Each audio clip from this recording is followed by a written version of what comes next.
lo vamos a dejar con una participante activa del instituto, que es la doctora Susana Crespo, que es, bueno, abogada de aseguradora, abogada litigante, muy estudiosa y capaz sobre el tema, que nos va a hablar sobre el límite de cobertura previsto en los contratos de seguro, y en especial sobre el nuevo fallo METE de la Corte Suprema de Justicia de la Nación.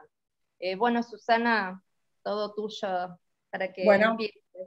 Bueno, gracias. Creo que este es un tema bastante conflictivo, que está demandando muchas discusiones, no solo a nivel doctrinario, sino también a nivel jurisprudencial, porque por una parte estamos teniendo los fallos de la Corte donde se está resguardando todo, yo diría que se están resguardando todos los principios que refieren al contrato de seguros de la ley 17.418, y por otra parte los tribunales inferiores no están reconociendo, hay fallos totalmente dispares en los que están haciendo referencia a la actualización del monto de la cobertura.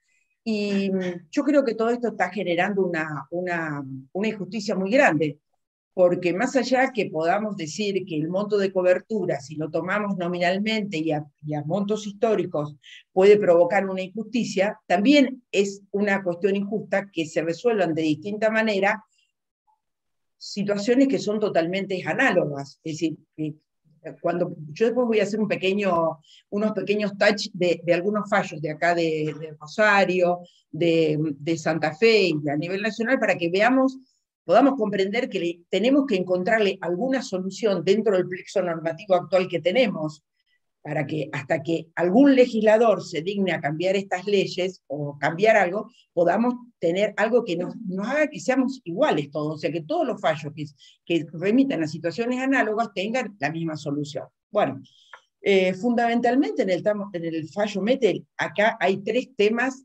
determinantes. El fallo METE refiere en su totalidad al fallo Flores, pero lo que, digamos, como para empezar a entrar en el tema, ¿qué dice?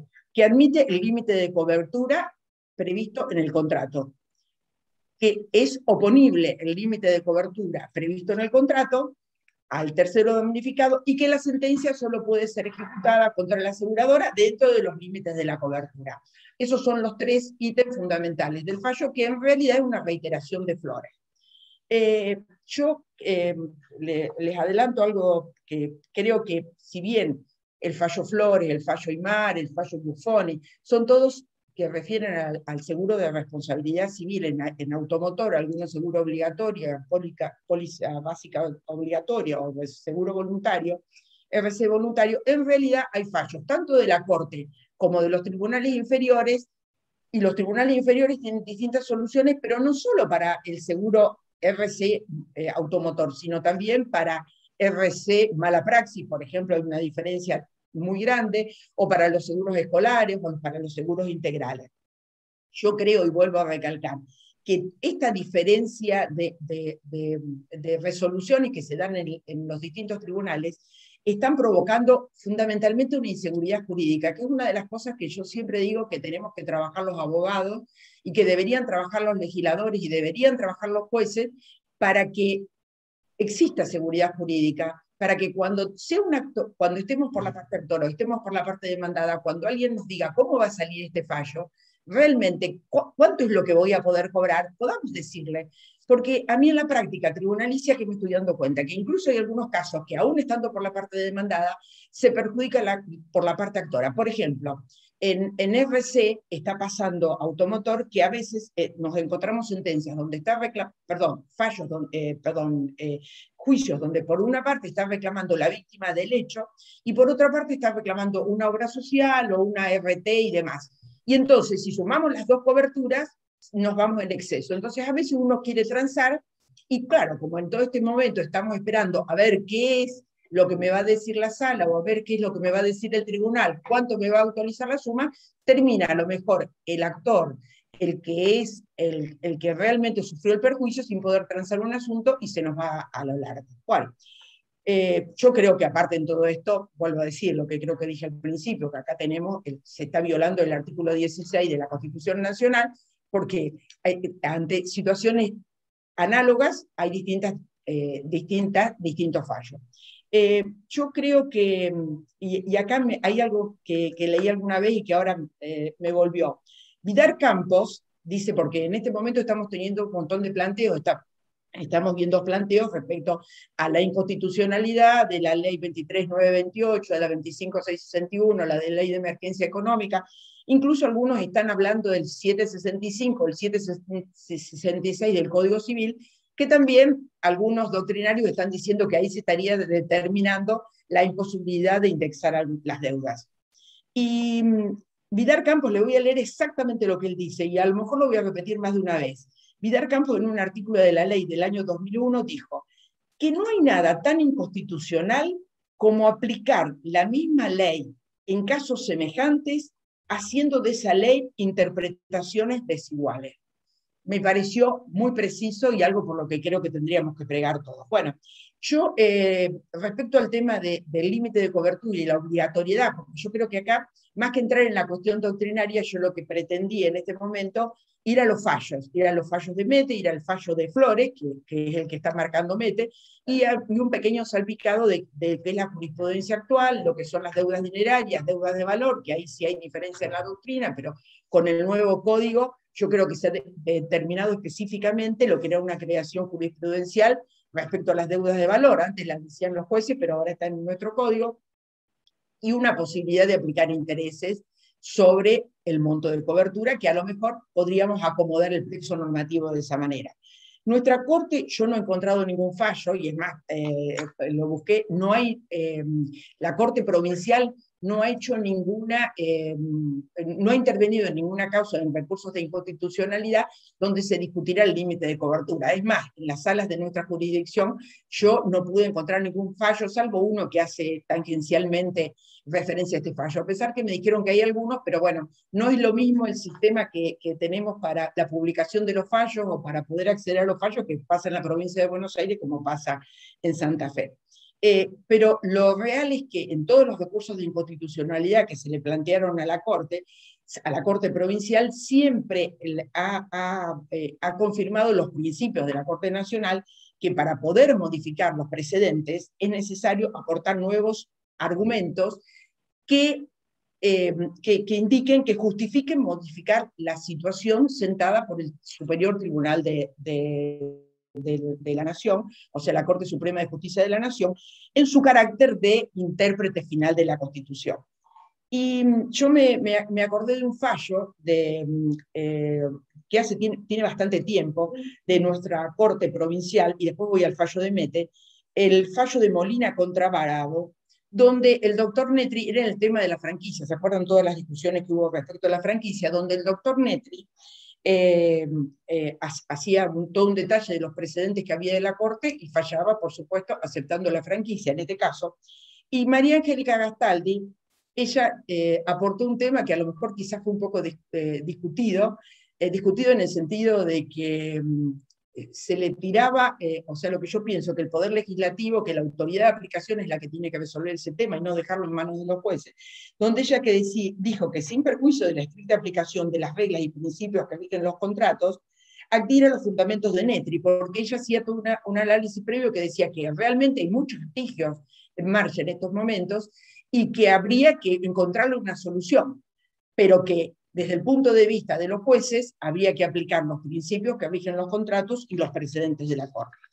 Y bueno, y después creo que hay un fallo actual que lo subió la doctora Gentile en estos días al chat que nosotros tenemos con la gente del Instituto de Derecho del Seguro, que me parece bastante interesante, que es el fallo a hielo del 13 de abril del 2021, creo que la mayoría lo debemos haber visto, que es un fallo muy especial, que es un fallo en el cual interviene la Corte, también en un recurso de inconstitucionalidad, no me voy a explayar sobre ese tema, ante un caso de ebriedad, pero la Corte, lo que a mí me parece muy interesante desde el punto de vista de reconocer la ley de seguros, es que dice precisamente lo siguiente, que que dentro del contrato se determina objetivamente el riesgo asumido por la accionada. Hacía referencia a un tema de ebriedad.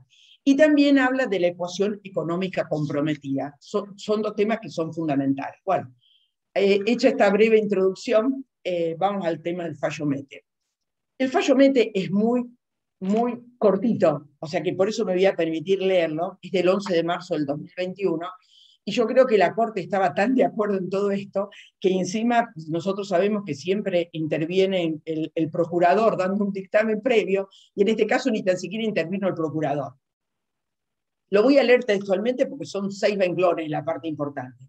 Que los agravios de la recurrente remiten al examen de cuestiones sustancialmente análogas, y esto es lo que es importante, porque para ver si los fallos de la Corte son obligatorios o no, tenemos que referirnos si son cuestiones sustancialmente análogas a las examinadas en el precedente Flores, y se remite en su fallo, incluso Rosencrantz. Ustedes se acuerdan que ahí este integrante del Poder Judicial dio un fallo muy fundado. Votó en primera instancia, primero dieron el fallo Lorenzetti y la doctora Hayton de Nolasco. Rosencrantz estaba con la misma opinión de ellos, pero incluso fundó aún más la postura de ellos. Y en este caso, bueno, los jueces Maqueda y Gosati se remiten a la disidencia. Y acá hay una cosa que yo lo veo poco, que lo digan los fallos, que tanto Maqueda como Gosati no tienen disidencia en cuanto al fondo de la cuestión. Ellos entendieron que de acuerdo al artículo 280 del Código Procesal Nacional no era procedente el recurso extraordinario, por lo tanto no tendrían que haber entrado al fondo de la cuestión. La verdad que no sabemos cuál será la opinión de ellos, o si fue una manera de decir no estoy de acuerdo de cómo se resuelve el fallo. Bueno, y en la parte más importante de esto, el fallo dice, por ello, resultando inoficioso que dictamine la Procuración General de la Nación con el alcance indicado, se declara procedente el recurso extraordinario y se revoca en lo pertinente la decisión apelada. Ahora vamos a hablar de cuál fue la decisión que se revocó. En consecuencia, se admite que el límite de cobertura previsto en el contrato de seguro es oponible al tercero damnificado, y que la sentencia no podrá ser ejecutada contra la aseguradora sino dentro de los límites de la contratación. Este fallo venía de la Sala L. Las salas están dictando fallos que cuando por recurso extraordinario llegan a la Corte, la Corte se los revierte. Traverso, cuando comentaba, Traverso es un doctrinario que escribe mucho en el seguro en acción, y él dice que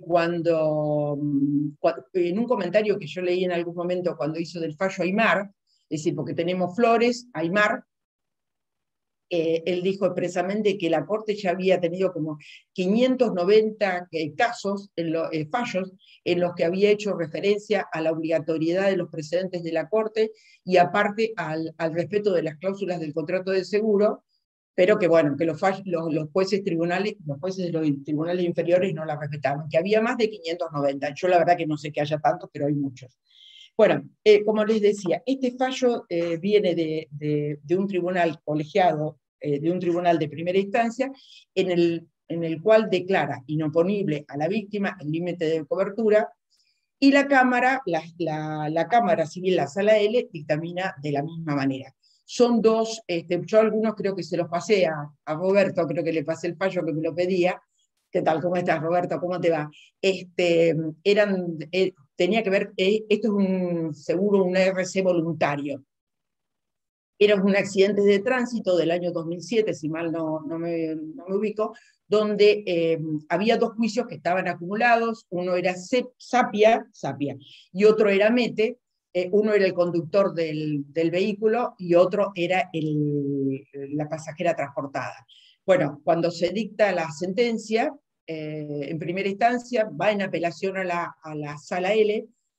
Los actores lo que pedían era que se aplicara una tasa activa desde el momento del hecho, una tasa de interés activa desde el momento del hecho hasta el momento de la sentencia. Y luego, o sea que los intereses moratorios sobre lo que yo denomino que es una deuda de valor, y la mayor parte de la jurisprudencia deuda de valor, porque se actualiza al momento de la sentencia el porcentaje de incapacidad, y que está expresamente previsto en nuestro código ahora a partir del dictado del 772, pedían que se le colocara una tasa activa, y por otra parte, que se aumentaran los montos indemnizatorios, eso pero que no tiene mayor relevancia, para el caso en cuestión, y Lideral, que era la compañía aseguradora, solicitaba que se declare oponible a la víctima el límite de cobertura. Bueno, la sala da una serie de argumentos, para mí creo que algunos no sé, me parece que incluso algunos un poco hasta... Yo lo que estoy viendo que en estos fallos a veces se toman posiciones doctrinarias, incluso fallos, y que se lo toman en forma fragmentada, porque por ejemplo, la sala, en este caso, la sala LL hace referencia al fallo Aymar, en el año 2020, cuando el fallo Aymar de otra sala ya había sido revocado por la Corte, ¿no? Entonces creo que estamos ante un tema que nos está dando mucha inseguridad. Respecto a los intereses, la sala confirmó lo que, digamos que la tasa de intereses tenía que ser una tasa pura porque explicaba claramente que estamos ante una deuda de valor. Pero en cuanto al límite de cobertura, y acá es un tema, si bien no clasificó si la obligación del asegurador era una obligación nominal o una deuda dineraria, porque yo creo que es un tema conflictivo en estos momentos para algunos, por ejemplo Sobrino, supongo que eso lo va a decir la próxima vez, porque como dice la doctora Compiani, que Sobrino ha hecho un montón de esfuerzos para decir que la obligación del asegurador es una deuda de valor, cuando en realidad todos sabemos que es una deuda dineraria, una deuda nominal. Pero, por ejemplo, la Cámara dice que el interés asegurable consiste en la indemnización del daño derivado de una deuda de responsabilidad, cuando todos sabemos que acá tenemos una delimitación del riesgo, que cuando se delimita el riesgo, se delimita en forma previa, antes de que comience el contrato propiamente dicho, antes que empiecen a aparecer las obligaciones. Primero delimito qué quiero cubrir, cómo lo voy a cubrir. En este caso es una delimitación cuantitativa. Estoy delimitando. Luego aparecen las limitaciones que puede haber a la responsabilidad, pero acá tengo una delimitación objetiva cuando yo establezco la suma. Bueno, no me quiero extender demasiado, porque la sala que dice que las normas de la ley de seguros fueron modificadas por las obligaciones del derecho del consumidor, etcétera, etcétera, etcétera. La Cámara lo que pienso que agrega algo, la posibilidad de que se pueda hacer repetible. Eso lo agrega, al igual que en el fallo Aymar, que pueda ser repetible los montos contra el asegurado.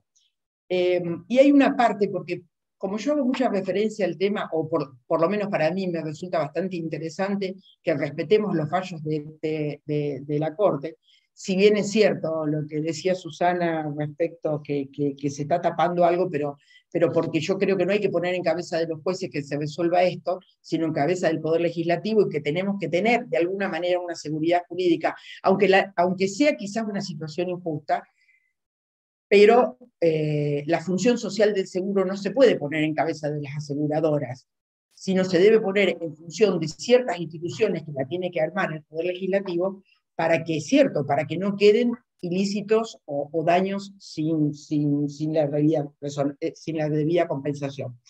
Y como estamos en esta norma que decimos que para que un fallo de la Corte no sea obligatorio, o sea, o que se puedan apartar de los precedentes de la Corte, hay que poner nuevos argumentos. Les quería leer el pedacito muy claro, en lo cual dice por qué se apoyan, porque el fallo de Mete, digamos el fallo de Mete de la Cámara, de la Sala, perdón, dice claramente que reconoce a Aymar, pero se aparta, que reconoce el voto de Rosencraft, pero se aparta. Dice que un precepto que frustra o desvirtúa los propósitos de la ley que insertó, de modo tal que su aplicación torna ilusorios derechos por ellos consagrados, le es lícito al juzgador apartarse de tal precepto y dejarlo de aplicar a fin de asegurar la primacía de la ley fundamental, como medio de afianzar la justicia que está encargada de administrar. Me parece que mucho más allá de que estemos de acuerdo o no, que se actualice la suma, pero que si somos abogados, estamos viendo que acá la sala no aportó nuevos argumentos. Bueno, yo creo que, bueno, mi idea fue la siguiente, cuando intentamos hablar de esto, creo que lo dije al principio, que en vez de irnos a las posiciones doctrinarias, que todas las podemos ir y buscar y leer en distintos lugares, me parece que lo importante tenemos que reflejar el fallo Flores. ¿Qué es lo que dice el fallo Flores? Porque mete, al hacer una revisión al fallo Flores, en realidad lo que estamos diciendo, bueno, a ver, ¿qué dice el fallo Flores? Porque yo lo que estoy viendo que tanto los abogados, incluso los abogados que estamos por las compañías de seguro, como a veces los que están por la actora, o incluso los fallos que se están dictando en esta jurisdicción, en Santa Fe o en Buenos Aires, o fuera del país, no solo Buenos Aires, no están tomando todos los preceptos las consideraciones que tiene el fallo Flores. Entonces, si ustedes me permiten, yo intenté marcar, no sé cómo andamos con el tiempo, yo intenté marcar los principios más importantes de que a mí me parece que están en el fallo Flores para que los refresquemos un poco, porque de última eso es el fallo Mete. En este caso, o sea, no sé si ustedes recuerdan, el fallo Flores vino también en apelación por un recurso extraordinario ante un fallo que había planteado la Sala K, de la Cámara Nacional de lo Civil, Sala K. Y la Corte descalificó el decisorio por arbitrariedad. Era un caso donde se discutía un RC obligatorio, o sea que bueno, para los abogados jóvenes, o sea, nosotros tenemos el seguro obligatorio, la póliza básica obligatoria y tenemos después el RC voluntario. Acá tenemos que en el fallo Flores se hacía referencia a un seguro obligatorio, o sea, la póliza básica. En Aymar es el seguro voluntario y en Mete es el seguro voluntario, o sea, RC voluntario en los dos fallos. Y las mismas consideraciones que tuvieron para el seguro obligatorio, la Corte las extensiva para el seguro voluntario. Voy a tratar de que sea muy breve en este caso, pero quiero plantear los considerandos que me parecen más importantes. La Corte empezó diciendo en el inciso cuarto que la oponibilidad de las cláusulas contractuales ha sido un criterio adoptado por el tribunal en los supuestos de contrato de seguros del transporte público automotor. La Corte, es muy interesante este fallo, es muy largo y es muy complejo, pero es muy rico a mí me parece, porque no solo dice, hace una estricta referencia a los precedentes, no les voy a leer en cada uno de ellos cuáles son los precedentes. La Corte, por ejemplo, siente otra postura, que la modificación introducida por la Ley 26.361 de Defensa del Consumidor no puede derogar los principios generales de la Ley de Seguros, porque una ley posterior no deroga ni modifica ni implícita ni explícitamente la ley anterior, tal como ocurre en cuanto al derecho de seguro. Por otra parte, habla respecto a la función social, que es un poco el que hizo mucho mella en el tema de Buffoni, que dice que el tema de la función social de seguro no significa que la aseguradora se tenga que hacer cargo de todas las indemnizaciones sin considerar las pautas del contrato.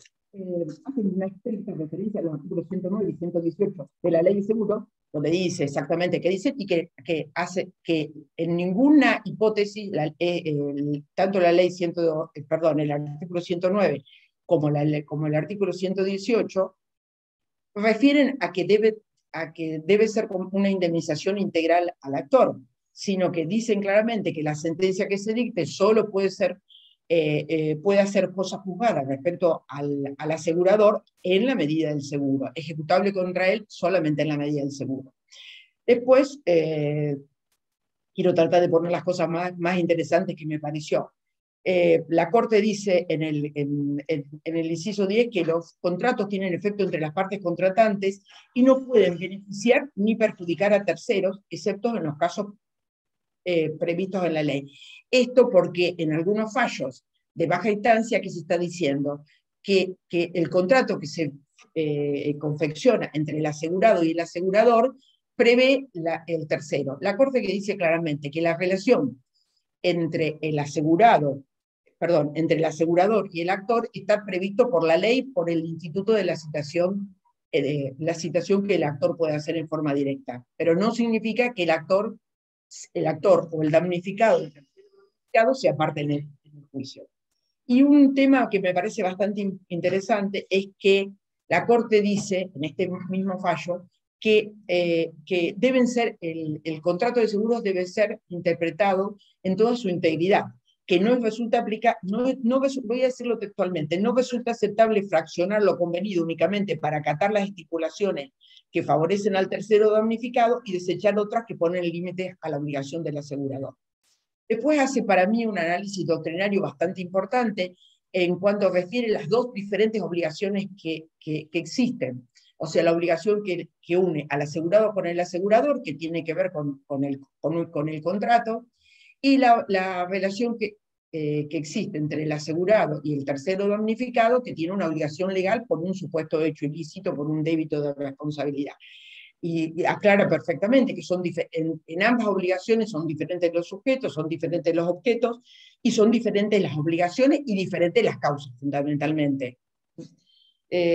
Bueno, hace bastante referencia a la ecuación económica. Yo creo que cuando el fallo Hielo, que yo comenté que lo había subido la doctora Gentile esto, que hace referencia a la ecuación económica comprometida, creo que de alguna manera debes tomar un poco el antecedente de este fallo Aymar, porque en el fallo Aymar la Corte dijo que el contrato de seguro se sustenta en la observancia de ciertos aspectos técnicos de fundamental importancia para su debido funcionamiento, como por ejemplo la determinación y el mantenimiento del estado del riesgo. Todos los que hacemos seguros siempre advertimos que para poder establecerse la prima, y especialmente esto lo conocen mucho los abogados que son abogados internos de compañías de seguro, que para poder establecerse válidamente el precio de una prima, indudablemente se tienen que hacer cálculos actuariales, y para hacerse los cálculos actuariales es necesario que se determine objetivamente y precisamente cuál es el riesgo asegurado, porque si no sabemos cuál es el riesgo asegurado, ¿cómo se hace para calcular una prima? Es imposible calcular una prima si no se sabe a la postre cuál es la suma que se va a pagar. Por supuesto que los cálculos actuariales no se hacen solamente en función de la prima que se va, en función de las sumas que se tienen que pagar eventualmente, sino se hacen en función de otras situaciones, siniestralidad y demás. Ahora, por ejemplo, hemos tenido una serie de cuestionamientos con acciones colectivas, si el riesgo bajó o no bajó en estos temas de pandemia, que en eso con Susana Kreiser lo hemos charlado bastante por las acciones colectivas que se han impetrado en esta jurisdicción y en Buenos Aires fundamentalmente. Bueno, sigo. El fallo Aymar dice que, contrariamente a lo sostenido por la Cámara, que del artículo 68 de la Ley de Seguros no se puede admitir que exista una obligación de un pago íntegro por parte de la aseguradora. Entonces dice que cuando la letra de una norma es tan clara, no es posible apartarte de ese texto. Bueno, después hace una referencia a la ley 2091 del órgano de la Superintendencia de Seguros de la Nación, que entre las tantas disposiciones hace referencias a las primas que deben ser suficientes. Por eso vamos un poco al tema de lo actuarial. Y un tema que me pareció bastante importante cuando hace referencia al seguro obligatorio, dice que la finalidad social del seguro de responsabilidad civil, que según la ley y la autoridad regulatoria, es tanto para proteger a las víctimas de los accidentes de tránsito como para permitir un fácil acceso a la comunidad al seguro, no autoriza per se, espero que si hay jueces no se enojen conmigo, a declarar inoponible al actor el límite de cobertura pactado entre asegurado y aseguradora. Espero que no se enojen con esto que voy a decir yo, pero bueno, no lo dijo yo, lo dijo José Encrad, Lorenzetti y la doctora Hayton de Nolasco en este fallo. Bueno, aparte afirmó, en algunos casos, por eso lo quiero leer textualmente, que no es competencia de los jueces determinar el modo de realización de los fines de una determinada institución jurídica, ya que esa atribución es propia de los poderes jurídicos. También habla de la posibilidad de la atribución de la superintendencia para intervenir en los contratos de seguro. Y habla también de los datos técnicos que se deben tener en cuenta, lo que hablábamos recién de la relación a riesgo, datos autoriales y demás. Bueno, y también es una consideración que me pareció bastante interesante, porque dice que respecto a la función social del seguro, él dice que si la prima si el monto de cobertura no está determinado, ¿qué significaría? Que las primas deben ser más altas y que si la función social del seguro es tratar de proteger a la mayor cantidad de personas, o sea, y que todos los vehículos automotores tengan el seguro obligatorio, el hecho de tener primas más económicas, de menores montos, va a significar que haya una masa mayor de vehículos circulando con seguro obligatorio. Realmente dice claramente la reducción del precio de cobertura, entonces hace accesible a más individuos la contratación del derecho de seguro. Y él en el fallo incluso hacen un comentario diciendo que indudablemente podrá haber situaciones donde cuando la compañía de seguros no cubre el monto de la indemnización y tenga que cubrirlo el asegurado y que por alguna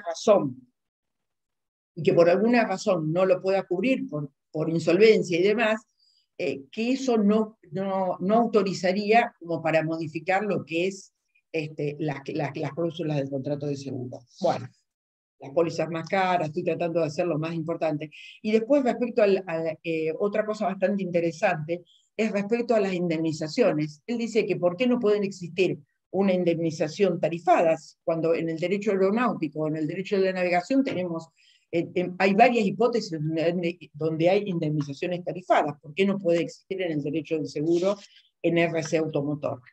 Y bueno, una de las cosas que, esta sí me parece muy interesante, que, vuelvo a decirlo, dice el fallo de la Corte, el contrato de seguro solamente rige la relación jurídica entre las partes que lo celebran. Los actuales artículos 957 y 959 del Código Civil y Comercial de la Nación.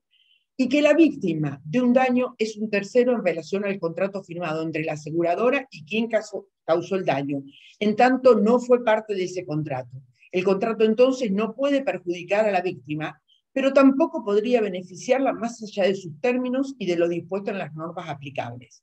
Y en principio, si el tercero víctima quiere apelar al contrato que existe entre asegurado y aseguradora, tiene que circunscribirse a lo que establece el artículo 1021 y 1022 del actual Código Civil. Vuelvo a decir, todo esto quizás, según que nos pongamos en una en otra posición y tenemos doctrinarios, va a haber posturas totalmente diferentes. Por eso yo no quise entrar en la parte de la doctrina, quise entrar específicamente a lo que dice el fallo Mete y a lo que dice el fallo Aymar, porque Mete hace una remisión total a los considerandos del fallo Mete. Bueno, fundamentalmente, Rosencraft lo que dice, y que lo confirman los demás, que la sentencia recurrida en el caso del fallo Flores se apartó del contrato de seguro y todas las disposiciones reglamentarias de la Superintendencia de Seguros de la Nación. Asimismo, Rosencraft dice claramente que la Cámara solayó la norma del Código Civil de la Nación que le establece los efectos de los contratos y de la ley 17.418. Bueno, yo creo que no me voy a explayar más en esto, pero creo que tenemos que leer, ya sea para buscar nuevos argumentos que yo hasta ahora no los encontré, si algunos estamos por la parte actora, o para los que estamos por la parte aseguradora para apoyar estos fallos. Creo que tenemos que volver a leerlo, porque me parece que es un fallo muy jugoso y muy importante, donde han tenido en cuenta muchas consideraciones y muchos precedentes de la Corte. Bueno, yo quiero hacer un pequeño touch de por qué volver a eso que dije al principio de Vidar Campos cuando dice que es inconstitucional aplicar en casos análogos las leyes de diferentes maneras, ¿no? Y más allá de que todos sabemos que la inconstitucionalidad que se está pidiendo en estos casos, y que yo todavía no encontré ningún fallo, no sé si ustedes algunos lo tienen, en el cual se establezca que las leyes de la prohibición de indexación son inconstitucionales. Porque acá hay un tema que yo lo quiero apuntar, ¿no? Y que es lo que yo entiendo, que cuando el Poder Legislativo ha pretendido dejar sin efecto la ley de desindexación, como pasó en el tema de los alquileres, cuando el Poder Legislativo lo quiso hacer, lo hizo expresamente con una ley especial posterior, como pasó en las locaciones. Bueno, la gente que hace locaciones, yo lo sé de costado, pero la ley que establece, la nueva ley de locaciones establece la posibilidad de indexar los contratos, de actualizar el monto de los contratos, o sea, está estableciendo que hay una indexación y establece ciertas pautas. Pero para todos los restos de los contratos nominales, para los nominales, no sigue subsistiendo la posibilidad, la imposibilidad de indexar los contratos. Bueno, yo acá les quiero hacer un pequeño raconto así, algunos pequeños temitas. Acá hay, por ejemplo, hay un fallo, no sé si estos fallos están firmes o no, no, algunos de los que sé si están firmes los voy a decir. Un fallo de Escobar, después si ustedes quieren yo se los puedo pasar todo esto porque son fallos que no están publicados, algunos puede ser que están publicados pero otros no. Un fallo de Escobar contra Godoy que es de colegiado segunda.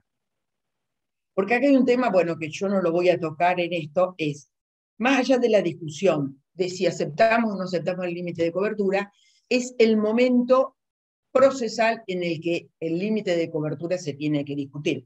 Porque hasta ahora estamos viendo que la mayoría de los fallos están sacando la sentencia, se hace extensible a la aseguradora en la medida del seguro. Dice todo. Entonces, ¿cuál es la medida del seguro? Muy pocos casos se empiezan a discutir. Yo creo que recién ahora se empiezan a discutir cuál es el límite de la cobertura dentro antes de la sentencia. Entonces hay un tema procesal, pero que bueno, que sé que otro colega del Instituto de Derecho Procesal lo va a trabajar, que es cuál es el momento que corresponde. Pero bueno, de todas maneras les quiero aclarar que en este fallo de Escobar contra Godoy, Escobar, Fabio, Andrés contra Godoy, Adolfo, Fabricio, sobre daños y perjuicios, un expediente de colegiado número 2, el establecer el límite de la cobertura no se hizo en la sentencia de fondo, se hizo luego cuando se estableció una medida cautelar. Posterior a la sentencia se pretendió una medida cautelar. Entonces, el tribunal tuvo que expedirse respecto a qué consideraba cuál debía ser la suma.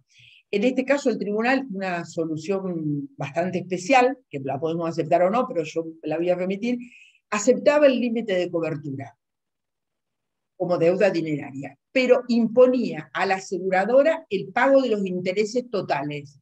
A ver si se entiende, porque si el límite de cobertura es una cifra, ese es el límite de cobertura que se acepta, pero los intereses, advirtamos, pueden estar calculados sobre un monto, sobre una deuda de valor que se establece en números dinerarios al momento de la sentencia, sobre todos esos intereses son a cargo de la aseguradora.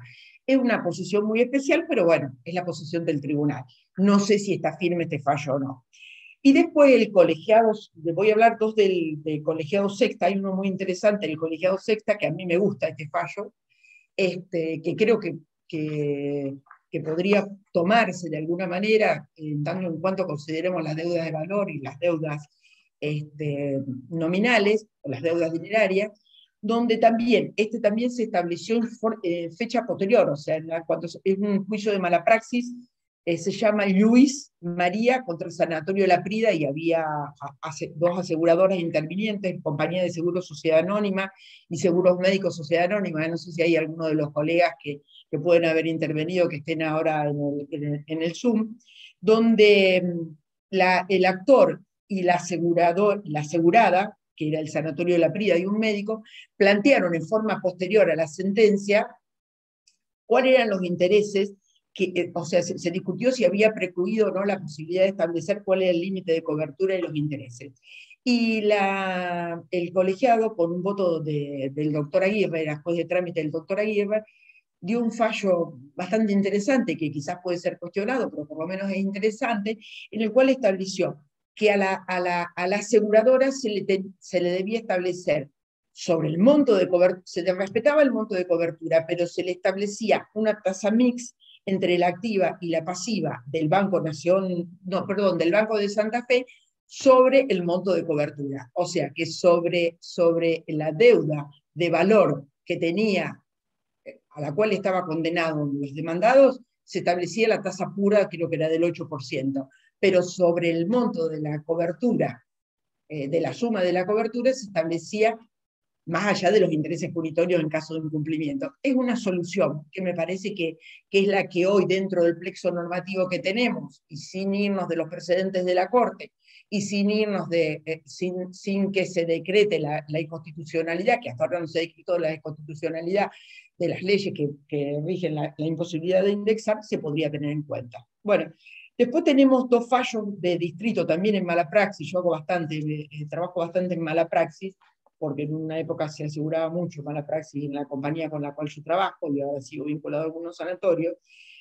Un fallo en Zárate, Luis Rubén contra el hospital italiano, cuando era el viejo hospital italiano, la Sociedad de Beneficencia, y en otro de Distrito 8, también en mala praxis, en Delgado contra Policlínicos Unión, que acá tengo una colega con la que hemos intervenido en ese asunto, y otro también de Distrito 11, donde en estos fallos lo que el tribunal hace es equiparar al momento en que se contrató la cobertura, la equiparación entre el monto en pesos de la cobertura, de la suma de la cobertura, con el monto en dólares. Entonces, si en ese momento la cifra X representaba un determinado valor en dólares, en la sentencia actualizaba, porque en realidad es una actualización que es lo que está vedado en estos momentos, actualizaba de acuerdo al valor dólar.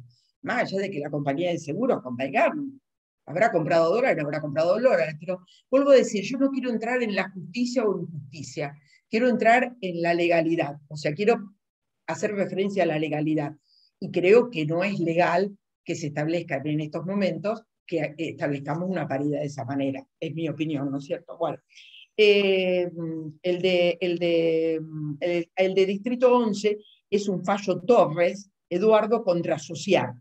Utiliza el mismo argumento de la cobertura peso-dólar y es del año 2020. Esto para que veamos, o sea, las diferencias, pero también hay más diferencias todavía. O sea, por ejemplo, lo que hablábamos con Susana Kreiser recién respecto a unos fallos de la Sala 3. La Sala 3 de Santa Fe había trabajado en un fallo de López Alcidex contra Torre, que era un RC voluntario, y aplicó las pautas que dijo que se debía actualizar el monto de cobertura, la suma de cobertura, de acuerdo al incremento proporcional que tuvo el monto del seguro obligatorio. Lo aplicó en un RC automotor voluntario, y después en un fallo que es Gorosito contra Centro de Emergencias Médicas y el Sanatorio Garay, en un fallo de mala praxis, aplicó las mismas pautas, o sea, de actualizar la suma asegurada de acuerdo al porcentaje que tuvo el seguro obligatorio. Realmente puede ser cuestionado o no, pero indudablemente aplicar algo para mala praxis profesional, donde es un seguro estrictamente voluntario, algo del RC obligatorio automotor, bueno, cada uno tendrá su propia opinión al respecto. Y esto de la Sala 3 de Santa Fe. Y la Sala 2, yo estoy haciendo un pequeño detalle de algunos fallos, ¿no es cierto? Y en la Sala 2 hay un fallo de Di Pascual bueno, que interviene la aseguradora Cooperación Gremial, donde la sala determina que el monto se debe adecuar de acuerdo a las resoluciones de la superintendencia. O sea que al momento de la ejecución de la sentencia, cuando se ejecute la sentencia, se tiene que determinar de acuerdo al monto que en ese momento establezca la superintendencia como valores de cobertura, ya sea seguro obligatorio o sea seguro voluntario.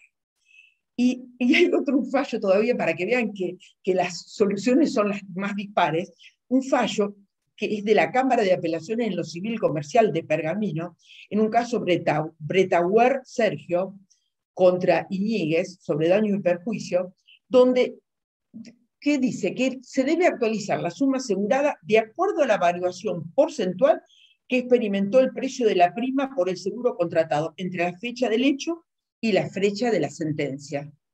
O sea, que ustedes se dan cuenta y debe haber seguramente, ustedes a lo mejor tienen algunas otras sentencias, porque hay un montón de sentencias de distintos tribunales inferiores y de salas, donde buscan soluciones totalmente diferentes. Por eso que quizás cuando yo empecé la charla, cuando dije que no había hacía mío los dichos de Vidal Campos cuando dijo en el año ya 2001 en un artículo de La Ley, que yo los recomiendo para leer porque me parece muy interesante, que lo voy a decir textualmente de nuevo, no hay nada tan inconstitucional como aplicar la misma ley en casos semejantes, haciendo de esa ley interpretaciones desiguales. Bueno, me voy a ir un poquitito a la obligatoriedad de los fallos de la Corte Suprema de Justicia. Hay también diferentes posturas, pero yo creo que tenemos que recordar un poco para tratar de tener seguridad jurídica, que tener seguridad jurídica no significa que no podamos bregar para cambiar una situación que puede ser injusta. Ya hay un fallo de Cerámica de San Lorenzo del año 1985 de la Corte, donde la Corte Nacional dijo que carecen de fundamento las sentencias de los tribunales inferiores que se apartan de los precedentes de la Corte sin aportar nuevos argumentos que justifiquen modificar la posición sentada por el tribunal, en su carácter de intérprete supremo de la Constitución Nacional y de las leyes dictadas en consecuencia. Este fallo, que es del año 1985 de Cerámica San Lorenzo, la Corte lo repitió e incluso amplió quizás un poco los argumentos en otro fallo Páez posterior que dice que se le impone el tribunal que deben conformar sus decisiones a las sentencias de la Corte dictadas en casos similares. Y en otro fallo en Minia que la obligatoriedad de los precedentes de la Corte se sustenta no solo en su carácter de intérprete supremo, sino en razones de celeridad y economía procesal que hacen tan conveniente evitar todo dispendio de la actividad jurisdiccional. Yo les leo algunas porque no quiero interpretar lo que dice la Corte, quiero leerles expresamente para que cada uno pueda hacer la interpretación que corresponde. Y en otro fallo, después de Gay de Martín, cuando reafirmó que la carencia de fundamento de la resolución resulta no solo en los casos en que no se aporten argumentos nuevos que justifiquen su modificación. O sea, eso es lo que yo les digo. Si encontramos algún argumento nuevo para modificar los precedentes de la Corte, es válido. Si no, tenemos que aceptar los fallos de la Corte. Y bueno, y Lorenzetti, por supuesto que en su código, Lorenzetti como ministro de la Corte, en su código comentado, dijo que, que la obligación que tienen todos los tribunales de adecuar sus pronunciamientos a situaciones idénticas en las que se hubieran presentado con anterioridad en la justicia. Bueno, y acá yo quiero hacer dos pequeñas cosas, o sea, para terminar. Deudas dinerarias y deudas de valor e intereses. Vuelvo a decir, es cierto, algunos, para poder actualizar la suma asegurada, quieren decir que la obligación que asume el asegurador es una deuda de valor. Yo creo que con la redacción actual y tan precisa de nuestro Código Civil, no podemos decir que la obligación del asegurador es una deuda de valor.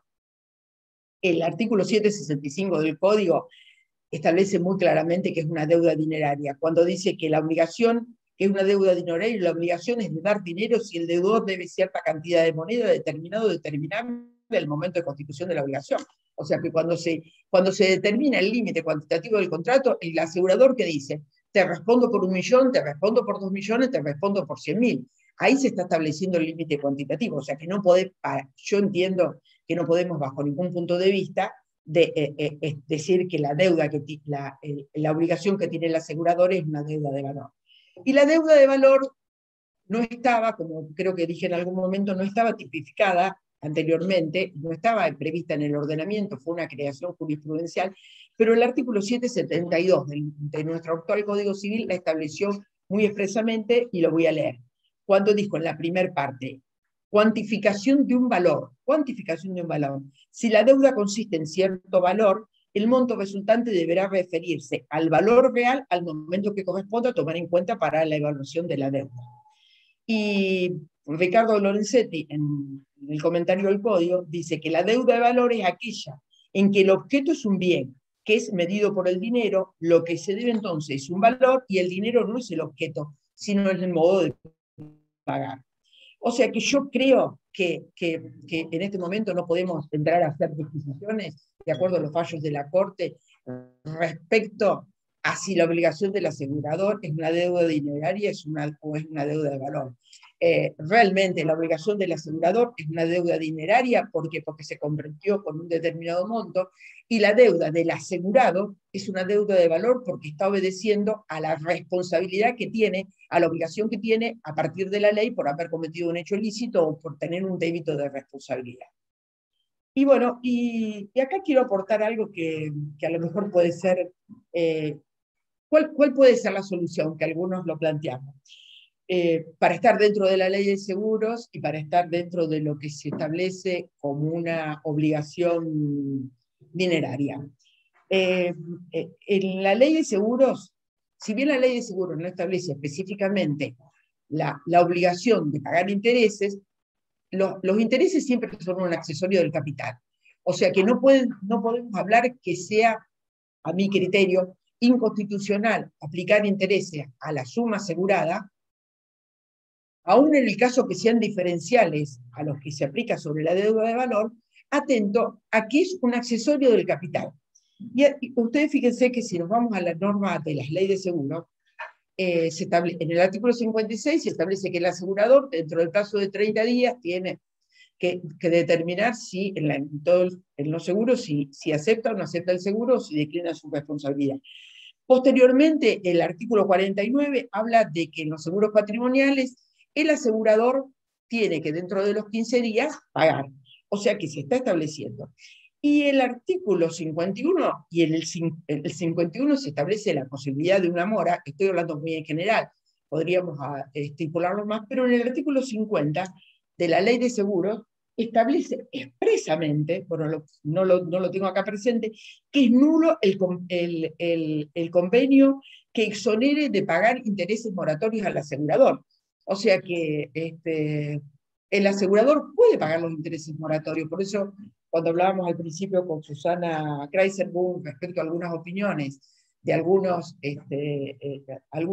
opiniones que son, creo yo, muy extremas, que dicen que llegan incluso a decir que los intereses el asegurador los debe recién a partir de la sentencia de mérito que diga que debe pagar. Yo creo que es una posición muy extrema, pero yo creo que el asegurador debe los intereses y que la ley nos autoriza para establecer los intereses desde el momento del hecho, incluso que se podrían establecer intereses diferenciales. Y bueno, yo una sola cosa quiero agregar, que no nos tenemos que olvidar que las cláusulas respecto a las sumas aseguradas no pueden ser declaradas abusivas. No lo digo yo, lo dice incluso la doctora Compiani, que por supuesto todos le reconocemos que es una excelente doctrinaria y bueno, tiene escrito mucho sobre el tema, y que el artículo 1121 de nuestro actual Código Civil veda la posibilidad de declarar abusivas aquellas cláusulas que tengan en cuenta la relación entre el servicio prestado y el precio. Bueno, yo creo que acá me parece que con esto tengo que terminar.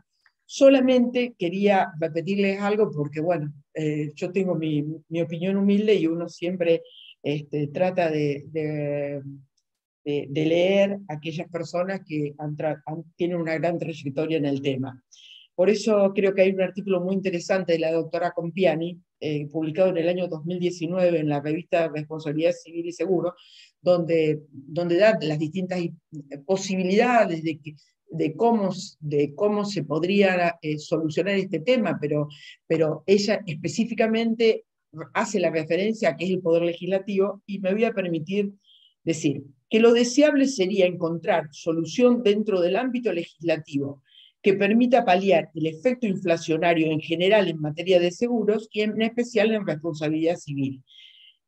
Ella dice expresamente: no tengo dudas de lo ineficiente que resulta someter la cuestión a la decisión de la justicia caso por caso, no solo por la lógica disparidad de soluciones con la consecuencia merma del principio de igualdad del artículo 19, sino también con la seguridad jurídica, por lo que se debería encontrar una solución en la tarea que debe hacer el Poder Legislativo y no los jueces. Bueno, Traverso, y hay otro tema, cuando yo hice antes referencia a Traverso, para hablar de los doctrinarios que en este momento están trabajando con el tema, dice que también me voy a permitir leerlo, Traverso, para un artículo del Seguro en Acción, dijo: lo cierto es que ningún derecho se construye ignorando o destruyendo los derechos y garantías de los otros, tan importantes como los que se aspira a proteger. O sea que tenemos que acá equiparar. Bueno, y creo que acá esto excede quizás a la charla, pero creo que tenemos que hacer mucha referencia, tenemos que bregar para que exista la división de poderes, y que cada uno de los poderes tiene que cumplir las funciones que le corresponden. Máximo en estos momentos que por las situaciones políticas, económicas y sociales por todos conocidas, muchas veces los límites de cada uno de los poderes se desvirtúan mucho. Bueno, supongo que esto va a generar unas grandes discusiones, pero yo creo que cada uno de nosotros podemos tener diferentes opiniones al respecto. Pero me parece que una manera de tener seguridad jurídica, que es lo que está diciendo la doctora Compiani, lo repiten muchos, es que nos atengamos a lo que está diciendo la Corte en estos momentos y tratemos de buscar una solución que a mí me parece que dentro del plexo normativo que tenemos, para mí me parece una solución adecuada, y quizás una solución intermedia que se apliquen intereses diferenciales, es mi idea, pero ustedes ven que ya hay fallos que lo han hecho, que se apliquen intereses diferenciales a la obligación dineraria que tiene el asegurador.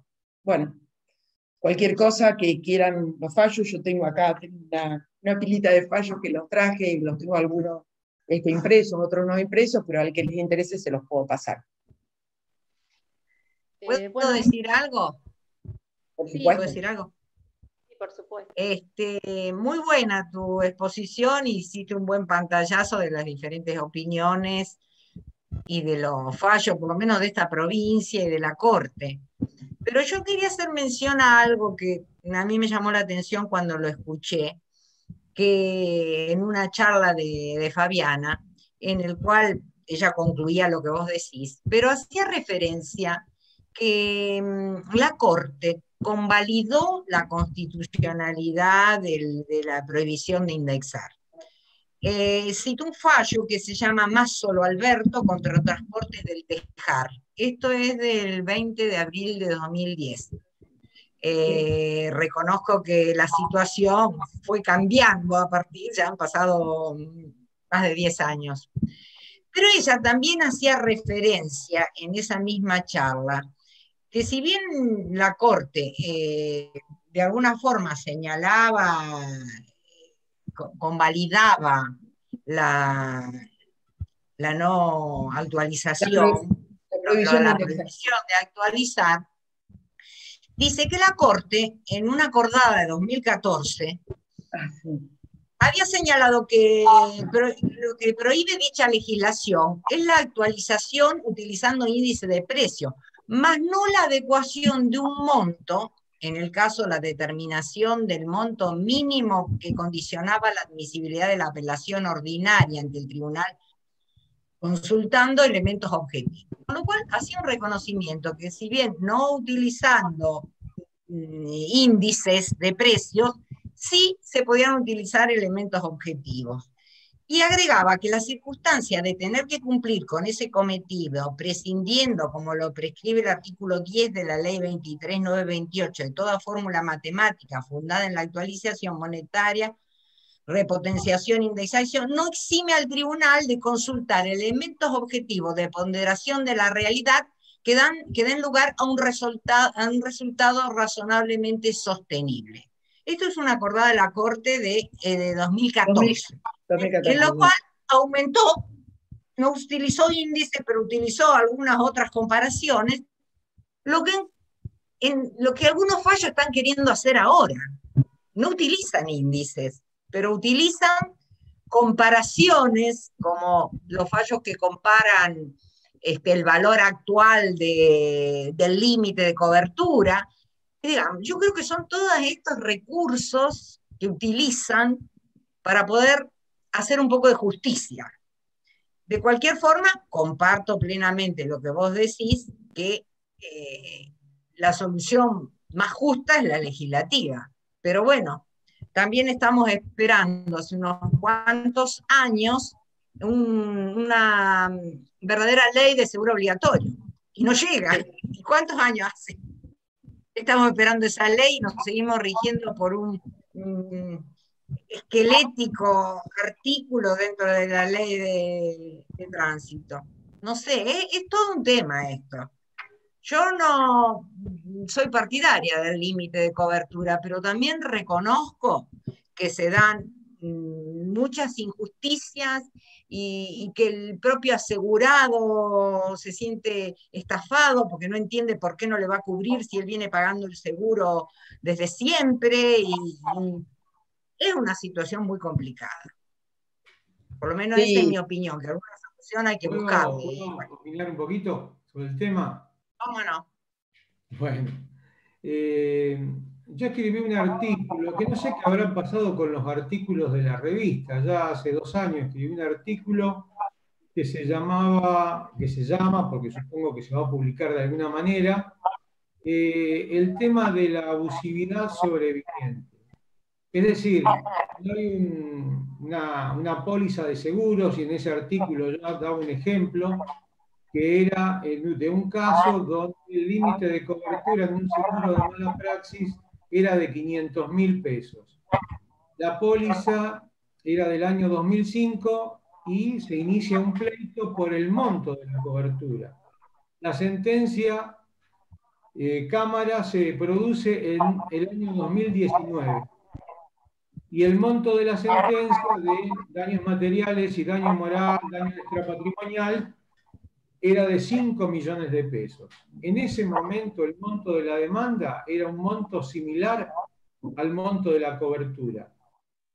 14 años después, el monto de la sentencia era 10 veces mayor que el monto de cobertura y el monto de la demanda. Entonces empezamos a analizar el contrato desde el mismo contrato de seguro, analizando las características del contrato de seguros. Es decir, el contrato de seguros es un contrato bilateral, sinalagmático, oneroso, de tracto sucesivo, de condiciones generales predispuestas. En ese momento, en el momento de la celebración, las partes analizaron las prestaciones que realizaban cada una, la que otorgaba una y el precio que pagaba la otra, que es la prima. Y había equivalencia entre ambas prestaciones. Una prestación tiene significado con la contraprestación de la otra. Hay obligaciones que son recíprocas y correspectivas en cada una de ellas. Y la onerosidad se refiere a las ventajas y a los sacrificios que tiene que hacer cada una de las partes y tienen en mira en función de la celebración del contrato. Eso se llama signalagma genético. Es decir, esa coordinación, ese equilibrio que hay entre las prestaciones es lo que se produce en el momento de la celebración del contrato. 14 años después, en el ejemplo que di, ese equilibrio genético en el desarrollo funcional del contrato se manifiesta en un gran desequilibrio. Es decir, en la prima que se pagó por 500.000 pesos de cobertura no es el 10% de lo que podría cubrir la sentencia. Es decir, en el desarrollo del contrato de seguros, siendo de tracto sucesivo, se produce un desequilibrio y ese desequilibrio es un desequilibrio funcional. Es decir, todo el esfuerzo que realizó el asegurado al pagar la prima dentro de la vigencia del contrato, la prima se paga de contado o de acuerdo al plazo que otorgue el asegurador, ese esfuerzo que hizo, si lo van a cubrir nominalmente, se produce un desequilibrio y una injusticia importante en el desarrollo del proceso. No olvidemos que en el seguro de responsabilidad civil, la dirección del proceso la tiene el asegurador. O sea, es el asegurador el que va a decidir si el juicio se mantiene, se desarrolla en el tiempo, no se produce la conciliación. O sea que el asegurador tiene, por un lado, la dirección del proceso, y en un país con inflación preeminente, va a terminar pagando menos a medida que vaya pasando el tiempo. Entonces tenemos que tener en cuenta, y esto es muy largo, no lo quiero alargar, lo que quiero decir es que en el mismo contrato tenemos la solución del tema. Esto no lo digo yo, esto está escrito, en otras palabras, en el Tratado de Stiglitz, de Rubén Stiglitz, por ejemplo, la tercera edición ampliada y actualizada del año 2005. Ya en el 2005 Stiglitz daba esta solución en función de las características del contrato. No quiero más largo, pero es el artículo que hice para la revista, ¿no? Es decir, acá hay un tema que es muy claro. El asegurador no puede pretender pagar nominalmente el límite de cobertura pactado cuando el asegurado hizo un esfuerzo para que ese límite se mantuviera incólume. Además hay otro tema. Espera, Roberto, Roberto. ¿Puedo decir algo? ¿Me permitís? Yo te puedo decir algo. A mí me parece que es muy interesante todo lo que vos decís. Y sería importante que le dedicáramos toda una reunión a que vos expusieras todas las aristas de esto, porque nunca lo hablamos. Quiero cortarlo. Perdón, ¿puedo decirte algo? No, pero yo quería decir esto, Susana, nada más, que cuando vos te referías al monto de la cobertura. La obligación, mira, la obligación del asegurador es una obligación de indemnidad. Es decir, que se traduce en un límite dinerario, porque lo que sí es cierto muy claramente es de que los límites de cobertura y la cobertura forfataria, que sería a través del baremo, es totalmente constitucional. Lo que sucede, acá el problema que hay es la inflación estructural. Entonces, ahí está el tema. En eso está el tema. Es decir, los límites de cobertura se tienen que mantener. Nunca podría ser sin límites de cobertura. Eso no existe. El límite de cobertura tiene que ser, pero tiene que haber un equilibrio genético y un equilibrio funcional de las partes en todo el desarrollo de la cobertura. Roberto, yo no sé si vos tuviste presente que cuando empezó esta charla yo te dije que no iba a hacer referencia a las posiciones doctrinarias, porque imagínense que si los jueces, los tribunales inferiores, las salas, tienen opiniones dispares, ¿cuánto más las vamos a tener los abogados? Pero a mí, ¿qué me preocupa en todo esto? O sea, yo estoy tratando de buscar un equilibrio dentro del plexo normativo que tenemos vigente y dentro de las normas de la Corte. O sea, yo no estoy diciendo, por eso aclaré, que no estoy en la postura que tienen algunas personas, o sea, que están armando una brecha total en la cual dicen que el monto de cobertura debe ser el monto nominal y que los intereses, es decir, porque hay posturas de ese tipo, que los intereses de la compañía de seguros los debe a partir de la sentencia. Me parece una barbaridad. Pero también creo que la compañía de seguros, cuando hace los cálculos actuariales para establecer la prima, tiene que saber a qué se va a hacer. Entonces, cuando va a invertir las primas, no nos olvidemos cuál es, porque si empezamos a hablar de doctrina, podemos hablar de cómo se crea el fondo de cobertura, lo que establece Stiglitz y demás, de cómo se crea, qué forman las primas.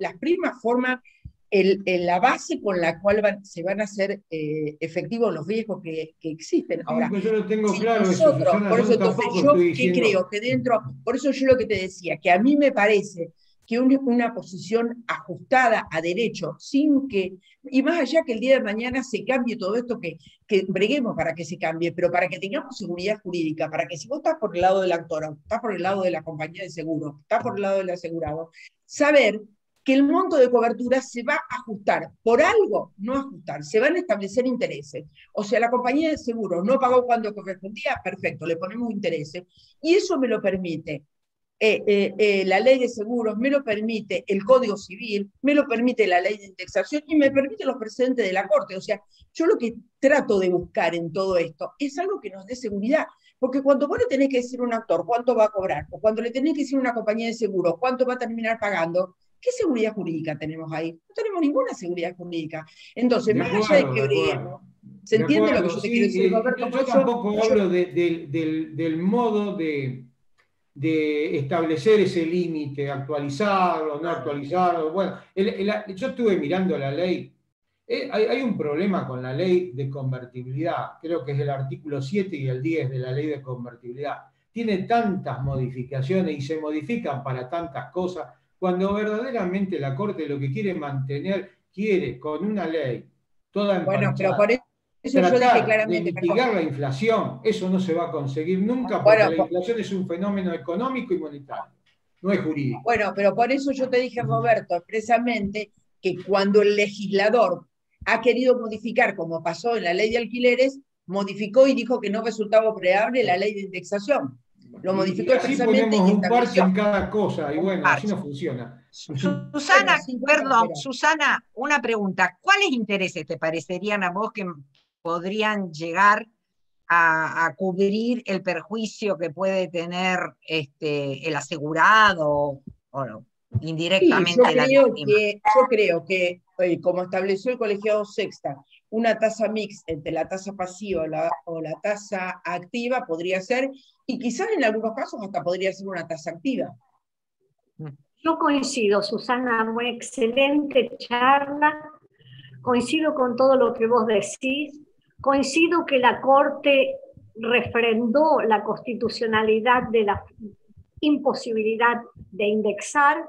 El caso Mazzolo contra Transporte del Tejar sigue vigente porque no hay ningún fallo que haya determinado lo contrario. Y no, yo no he escuchado un solo argumento, como vos decís, de peso que permita revertir todo lo que dice la Corte en ese fallo. Ese fallo es muy interesante y dice que que a mí es la parte que más me gustó del fallo, que si vos admitís la posibilidad de indexar, se hace que esa rueda de progresión geométrica que a su vez resulta que favorece una mayor inflación. Es muy interesante el fallo, hay que releerlo, el fallo Mazzolo de la Corte. Pero también comparto con vos que las posturas extremas que dicen que hay que aplicar el monto histórico de la cobertura cae por su propio peso y me parece que genera una injusticia. Nosotros, en los casos de mala praxis, que es donde es más evidente queda porque son juicios largos y por la larga posibilidad, se hacen muy largos. Aplicamos para moderar el efecto que tiene la inflación, utilizamos los intereses.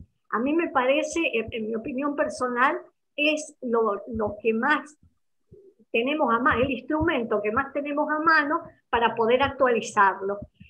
Yo coincido también con el tribunal colegiado que aplica, de la sexta nominación, que aplica la tasa promedio, pero en algunos casos y a nivel conciliatorio, nosotros, en casos donde el desfasaje es muy grande, aplicamos la tasa activa, ya que dentro de esos son los instrumentos que tenemos ahora para morigerar los efectos de la inflación. Coincido y felicitaciones, Susana, por la charla. Muy buena tu charla. Yo también pienso que es el tema, o sea, es el tema que tenemos para morigerar los efectos de la inflación, pero aparte estamos dentro de la legalidad. Exacto. Nos guste o no nos guste, estamos dentro de la legalidad y estamos dentro de la seguridad. Entonces, a mí me parece, porque pongamos en el lugar de los actores, ¿es justo que dos actores tengan una respuesta diferente ante una determinada situación? ¿No estamos violentando los principios constitucionales? Claro, es difícil, ¿no? Pero bueno, yo creo que es una manera... Con los intereses puede pasar lo mismo, porque uno aplica una tasa y otro otra. Esto es una cosa de difícil solución. Sí, de cualquier forma, en la RC no automotores se da eso que vos decís, que dicen ustedes, porque cuando vos tenés que indemnizar una suma asegurada por el valor de un vehículo, y muchas veces los intereses se aplican y en tasas importantes. Porque tampoco tenés la posibilidad de poner, como en el RC automotores, el límite actual, porque esas no tienen ese límite. No es lo mismo. Bueno, pero ha Muy habido buena, algunos fallos. muy buena tu charla, ¿eh? Muy Pero buena. ha habido algunos fallos, si no me equivoco, creo que algunos, no sé si de algunas salas de Buenos Aires, tengo varios, en donde aplican el límite actual, ya sea en el seguro obligatorio o en seguro voluntario, aplican el monto que determina la superintendencia al momento de la ejecución de la sentencia. Sí, Creo que pero por RC Automotor.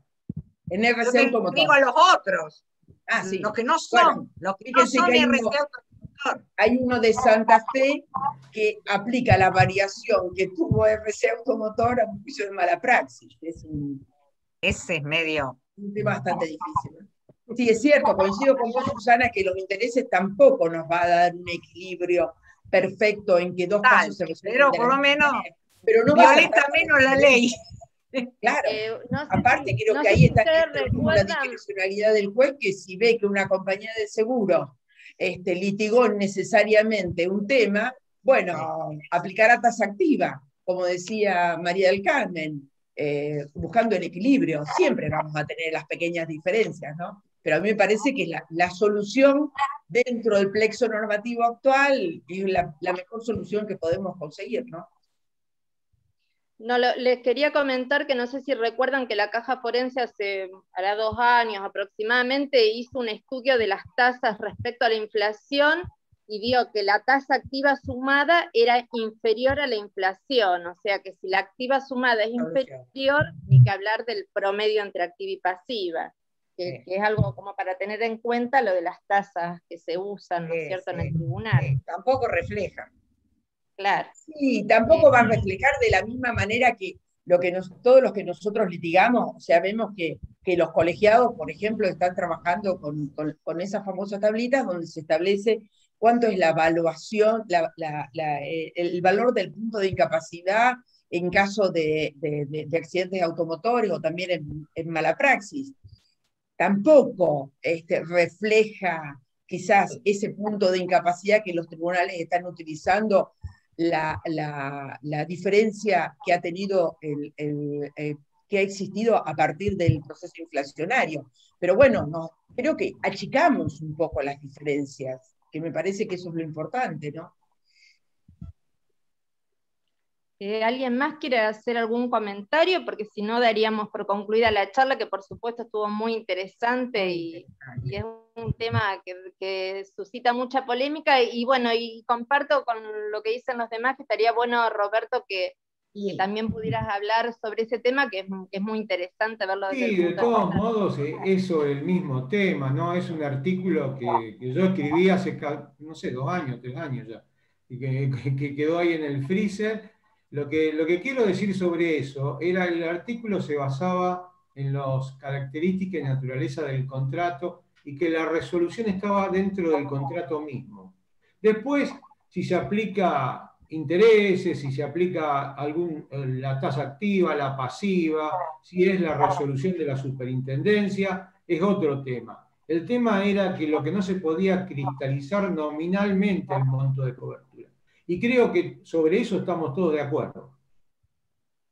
¿Sí? Mantener nominalmente el monto de la cobertura 15 años después, me parece que cae sobre su propio peso, que no puede ser. Hay que aplicarle intereses, hay que de alguna manera buscar de compensar. Esa es la idea. Pero me parece que sobre eso estamos todos de acuerdo. De todos modos, bueno, vemos, porque yo con Susana creo que te vamos a hablar sobre seguro de incendio, no sé cuándo, pero bueno, después cualquier cosa lo podemos ver. Pero no quiero aburrir sobre el mismo tema. Yo le dije que como el seguro de incendio no es tan actual, les quería comentar. Todos los otros temas que nosotros estamos dispuestos. Les quería comentar que en una charla que vieron que yo hice referencia al fallo Aiello que lo subió la doctora Gentile al chat del instituto, que es del 13 de abril de la Corte, en un caso de ebriedad. Les quería comentar que ustedes también publicitaron una charla del doctor Facal. Estuvo excelente. Que estuvo excelente, que vos lo escuchaste, Susana, que estuvo excelente, donde hablaba si podían ser declaradas abusivas las cláusulas que delimitaban el riesgo. y uno de los fallos a los cuales hizo mención fue ese fallo nuevo del 13 de abril, que supongo que alguien lo va a comentar dentro del instituto, ¿no? Yo se lo había pasado a la gente de la comisión directiva el fallo, y él citó ese y citó 2 fallos más, y uno sobre seguro de incendio, tocando el mismo tema, y lo resaltó mucho ese fallo. Yo después te lo voy a pasar, Roberto, a vos esos fallos. Vale. La doctora Gentili creo que lo subió al chat ya al poco tiempo de haberlo dictado. Los otros 2 que él citó. A los otros 2 sí. Sí. Después los paso si a alguno le interesa. Sí, subilo, Susana, pasalo. Bueno, después los paso porque son fallos interesantes. Y yo también voto porque Roberto haga la charla. Yo también, de los fallos que hice referencia, hay varios que no están publicados. Si alguno los necesita, SOS los subo al chat o me los piden en forma personal al mail. Subilos. Yo voy a subir también esos que le hago referencia. Bueno. Incluso si a alguno le interesan los fallos de Santa Fe, yo creo que ya los pasé. ¿O no? ¿Los pasé los de Santa Fe? Sí, a vos, sí, Susana. lo pasaste. Yo los tengo, Sí. los de Santa Fe. Sí, incluso hice referencia, Gorosito, Sí. Claro, el otro fallo, los 2 fallos de la sala segunda y la sala tercera de Santa Fe. Sí, esos 2 fallos. Esos 3 fallos. Bueno, una tarde provechosa. Sí, muy Incluso hay bien. Muchas gracias a todos. Gracias, Susana. Felicitaciones. Gracias a todos Gracias, ustedes. Susana. Chao. A vos, Gracias. Gracias a El todos. miércoles que viene. Nos vemos. Adiós. Chao, Silvia. Nos Adiós. vemos. Saludos.